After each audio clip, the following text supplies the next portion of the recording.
Welcome to the Sense Check Lab, the place where we put everyday health claims under the microscope and see if they really hold up in the real world. I'm your host, and today we're tackling a bubbly topic, sparkling water. In much of Europe, it's as normal as still water, but is it just as healthy, or are there, hidden risks we should be aware of? From bone health myths to dental concerns, and even whether those fizzing bubbles can help your digestion, we're going to sense check it all with real science. For this deep dive, we've really poured over a robust array of sources. We're looking at core research in journals like BMJ, Nutrition Prevention and Health, and the American Journal of Clinical Nutrition, plus practical insights from places like UCLA Health, Harvard Health, Healthline, and even some fascinating consumer behavior studies from Yale. Our mission today, to cut through all the fizz, get straight to the scientific facts, and we'll leave you feeling truly well-informed. So let's unpack this a bit. In many parts of Europe, sparkling water isn't some niche health trend. It's just an everyday drink, a natural choice. Often it's simply pure water with added carbon dioxide. You see it everywhere, right? Like a bustling cafe in Rome, maybe a quiet dinner table in Paris. It's served just as instinctively as still water. Yeah, it's really interesting how that contrasts with its more recent surge in popularity elsewhere. What's truly remarkable, actually, is how much sparkling water sales have jumped lately. We're talking increases of over 23% year over year. That's huge. And that momentum, it really picked up during the pandemic, with the rise of home carbonation machines like SodaStream. It's just become much more common in homes now. And what's maybe even more interesting is how our perception of it shapes its appeal. There was this Yale School of Management study. It revealed a subtle but pretty significant distinction. While the word seltzer might make some people think of like older, maybe medicinal uses, sparkling water tends to be associated with refreshment, health, fitness, even a bit of luxury. It's not just the bubbles, it's the whole lifestyle image. Absolutely. And you see people fitting it into their daily lives in so many different ways. It's often seen as, a more fun way to drink water, which honestly helps people hit their hydration goals. We've heard from listeners who use it to balance out, say, coffee or alcohol, things that dehydrate you, helps them feel better through the day. And for parents, it's become a really smart, healthier alternative to sugary sodas for their kids, either diluting juices or just replacing those fizzy drinks altogether. It's kind of a choice that can signal, healthier habits or maybe just more discerning taste. Okay, so with that cultural backdrop set, it's time to tackle the real stuff. What does the science actually say about sparkling water's impact on our health? And we should probably start with the most persistent myth out there, its effect on our bones. You've probably heard that whisper, right? Is sparkling water bad for bones? It's a claim that causes a lot of confusion and, frankly, real worry for people who enjoy it daily. Precisely. The core of this myth is basically the idea that carbonated water might somehow leach calcium from your bones, leading potentially to things like osteoporosis or just generally weaker bones. It sounds quite alarming, doesn't it? But if we look at the bigger picture, this concern mostly comes from a misunderstanding. The confusion often stems from studies that linked cola beverages, specifically colas, to decreased bone mineral density, not plain sparkling water. And the crucial difference there is ingredients like phosphoric acid and caffeine. You find those in colas, but they're just not typically in plain sparkling water. It's really important to separate a heavily processed soda from, just water with some CO2 dissolved in it. Okay, so what does all this mean then for our bones, our teeth, maybe even our digestion? Let's dive into the research and really sense check these claims properly. And let's start with the big one, the impact on your bones. Right. When it comes to bone health, the evidence is actually pretty reassuring. What's crucial to understand is that large, long-term studies, like the Framingham osteoporosis study that tracked thousands of people and the Rancho Bernardo study, which looked at over 1,000 older women, they consistently show that plain carbonated water has no negative impact on bone density. None. The science has pretty definitively debunked this myth. Your bones are safe. And just to be crystal clear, any bone density issues found in some studies, they were specifically tied to cola beverages. That's likely due to their phosphoric acid, maybe the caffeine, or even just the simple fact that drinking lots of cola often means you're not drinking calcium-rich things like milk. So researchers have concluded pretty clearly that carbonation itself doesn't damage your bones. In fact, some sources, like the National Osteoporosis Foundation, even suggest something interesting. They say that carbonated mineral waters are the ones that naturally have calcium and magnesium might actually help bone health. That's quite a strong statement knowing the science is that clear. But I imagine some listeners might still be thinking, okay, but if cola is bad for bones, and sparkling water has bubbles, aren't they sort of similar? How can we make that distinction really clear for people? That's a really good point. The key thing is to look beyond just the bubbles. The problem with colas isn't really the carbonation, it's the other stuff in there. Specifically, that phosphoric acid, which some research links to bone density issues, and of course the high levels of sugar, which often push healthier drinks out of the diet. Plain sparkling water just doesn't have those problematic extras. It's simply water plus carbon dioxide. That's it. Right. Okay. So we popped that bone myth. Now, another big worry people often have about sparkling water is its impact on their teeth. Does all that fizz really wear away enamel? Yeah, it's a common question. The science behind it is pretty straightforward. Sparkling water is made by dissolving carbon dioxide gas in water, right? And that forms carbonic acid. This makes it slightly acidic, usually a pH between 5 and 6. Just for context, plain water is neutral, that's pH 7. Something like orange juice is much lower, maybe around 3.5, which is, quite corrosive. So yes, technically it is more acidic than plain water, but let's put that acidity in perspective. The American Dental Association, for example, states that carbonated water, like Perrier, with a pH around 5.25, is considered minimally corrosive. Compare that to something like cranberry juice that's seen as extremely corrosive at pH 2.5. Big difference. And lab studies using extracted teeth have even shown that plain sparkling water had roughly the same effect on enamel as regular lab water. Now, of course, we have to acknowledge the nuances here. Some lab studies, often done on extracted teeth, not in a living mouth, which is important, have shown that very high carbonation levels can slightly decrease enamel hardness. But that's a bit different from the real world, where factors like our own saliva offer protection that you don't get in a lab dish. It's true the pH of most commercial fizzy drinks is lower than the critical point for demineralization, which is 5.5, but there's usually a much bigger culprit when it comes to tooth damage. And here's the crucial bit. The real damage from, say, carbonated soft drinks on enamel, it's mainly from the added sugars and other acids like citric or phosphoric acid. Those are common in flavored sodas, but generally absent in plain sparkling water. Those additives are what really ups your risk for tooth decay. Okay, so does this really change things day to day for someone who loves sparkling water? Are we talking about a significant risk for the average person just enjoying plain fizzy water? Well, look, plain still water is always going to be the absolute safest bet for your teeth. No question. However, plain sparkling water is far better for your teeth than sugary drinks. That's the key comparison. The main risk for dental erosion with sparkling water really comes down to how you drink it, like frequent, prolonged sipping throughout the day that repeatedly exposes your enamel to that mild acidity. But if you stick to plain stuff and you're not constantly swishing it around your mouth, the risk is minimal for most healthy people. Got it. So moving on.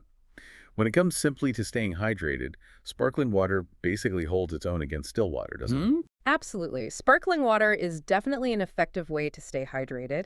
It gives you the same hydration as still water, and it's a much, much healthier choice than sugary soft drinks. And for many people, that effervescence, the fizz, just makes it more enjoyable to drink, which, genuinely helps them meet their daily fluid goals. It's a calorie-free, refreshing option. Thumbs up there. Okay, good to know. Now let's talk digestion. Can those bubbles actually help your tummy, or do they mostly just cause problems for some people? It's interesting, there are actually some potential digestive benefits that might surprise you. Some studies suggest sparkling water might improve swallowing ability. That's been seen in both young and older adults, even people who've been hospitalized. It also might increase feelings of fullness or satiety, which, could potentially help reduce calorie intake because food stays in the stomach a bit longer. That fullness thing is interesting because we've heard different things about appetite. Like some sources say it makes you feel fuller, but then others talk about it triggering the hunger hormone. What's the real story there? Is it one or the other?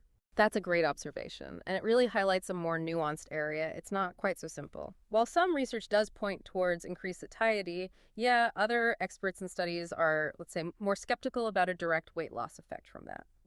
There was a small animal study, and this got some press, that linked carbonated water to increased levels of ghrelin, the hunger hormone, in rats, and also in a small group of human males. That suggested it could maybe increase appetite. However, that finding hasn't really been widely replicated in larger human studies. And experts, like Dr. Akira Takahashi, tend to note that any metabolic effect for weight loss is likely minimal to none. The consensus really leans towards, the basics. A balanced diet and exercise are the crucial things for weight management, not necessarily your choice of water. But on the flip side, there are known risks for some individuals when it comes to digestion. Carbonated water can definitely cause gas and bloating for some people. That's just the physics of the bubbles. And for people with sensitive stomachs or maybe pre-existing conditions like IBS, irritable bowel syndrome, or GERD, which is acid reflux, it might well exacerbate certain symptoms, make them feel worse. So for those individuals, moderation really is the key thing to avoid discomfort. Listen to your body. Right, makes sense. Okay, time for our fact or fiction lightning round. I'll throw out a claim, you tell us if it holds water, or maybe holds fizz, based on the science we've just covered. First up, sparkling water helps you lose weight significantly by boosting your metabolism. Fact or fiction? That's fiction. While, yes, there's some very recent research suggesting CO2 might modestly boost glucose usage, the effect is considered very small, and it's really purely speculative whether that translates to actual weight loss in healthy people. Any weight loss benefit you might get is far more likely just from swapping out high-calorie sugary drinks for zero-calorie sparkling water. Okay, fiction it is. Next claim.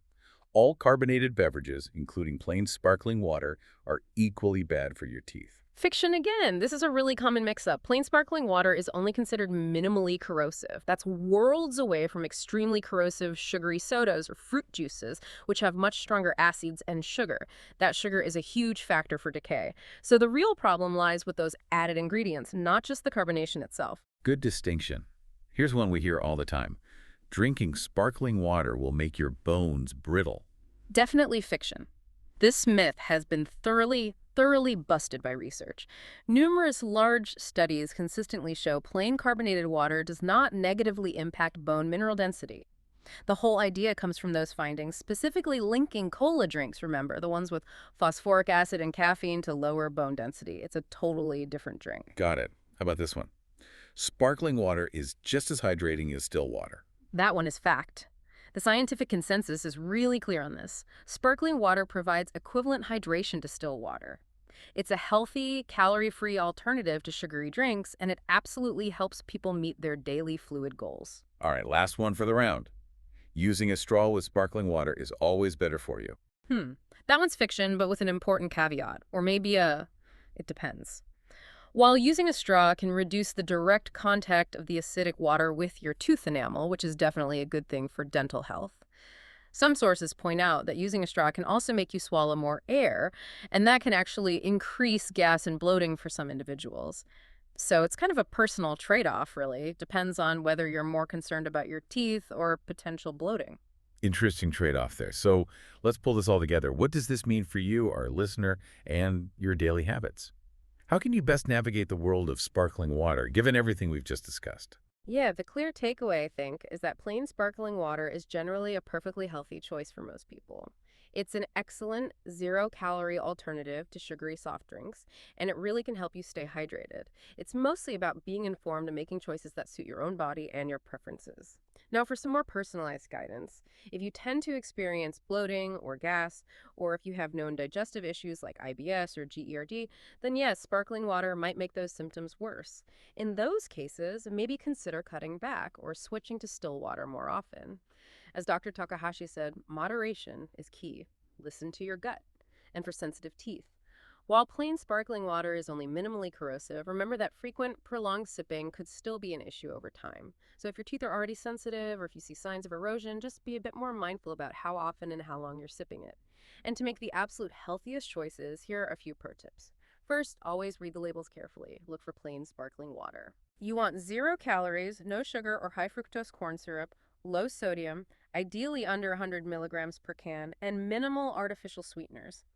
Definitely steer clear of ingredients like sucrose, glucose, fructose, or corn syrup. Those are just added sugars. Also, think about how you drink it. Try having sparkling water with meals. The extra saliva you produce when eating helps neutralize the mild acidity and wash away residue. Try to avoid just sipping throughout the day because that keeps exposing your teeth repeatedly. Some dentists suggest maybe limiting it to no more than 1 or 2 cans a day if dental erosion is a specific concern for you. And probably best not to actively swish it around your mouth, that straw thing. Again, it can help protect enamel, but just be aware of the potential for extra gas. Oh. And for flavor, instead of adding acidic things like lemon or lime slices all the time, which does increase the acidity, try experimenting with other things. Maybe some fresh berries, herbs like mint or basil, or even cucumber slices. They add flavor naturally without adding much acid. And finally, consider exploring sparkling mineral water. Some of these naturally contain beneficial minerals like calcium and magnesium, which can slightly buffer the acidity and might even offer that little bone health boost we mentioned. That's great practical advice. We love hearing from you, our listeners, too.